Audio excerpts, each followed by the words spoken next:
መንግስታችን የግብርና ሴክተሩን ለማዘመን ዘርፈ ብዙ ስራዎችን እየሰራ ነው። ፓፓያውን የሚታዩት ፓፓያ አምና በዚህ ሰዓት የተተከለ ፓፓያ ነው። በአንድ አመት እድሜ ነው እንደዚህ የደረሰው። ይሄን እድል አመቻችልን መንግስት ነው።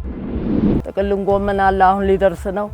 ካሮት ሊደርስ ነው። ቲማቲም ሊደርስ ነው አለ ታዩታላችሁ። ሁሉም ነገር ሰርተናል። አላህ እድሜ ይስጠን።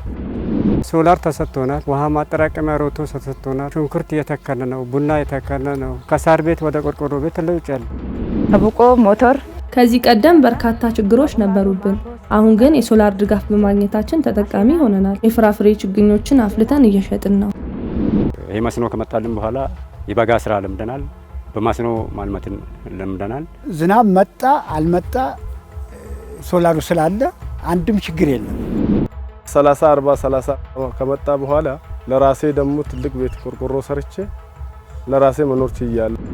የዚህ ፕሮግራም ዋና ዓላማ የምግብ ዋስትና ችግር ያለባቸው አርሶ አደሮች ገቢያቸው መጨመርና ድርቅን የመቋቋም አቅማቸው በዘላቂነት ማሻሻል። ፕሮግራሙ ድጋፍ ባረገባቸው አካባቢዎች በርካታ ውጤቶች ተመዝግበዋል። የበርካታ አርሶ አደሮች ወጣቶች ህይወት ተቀይሯል።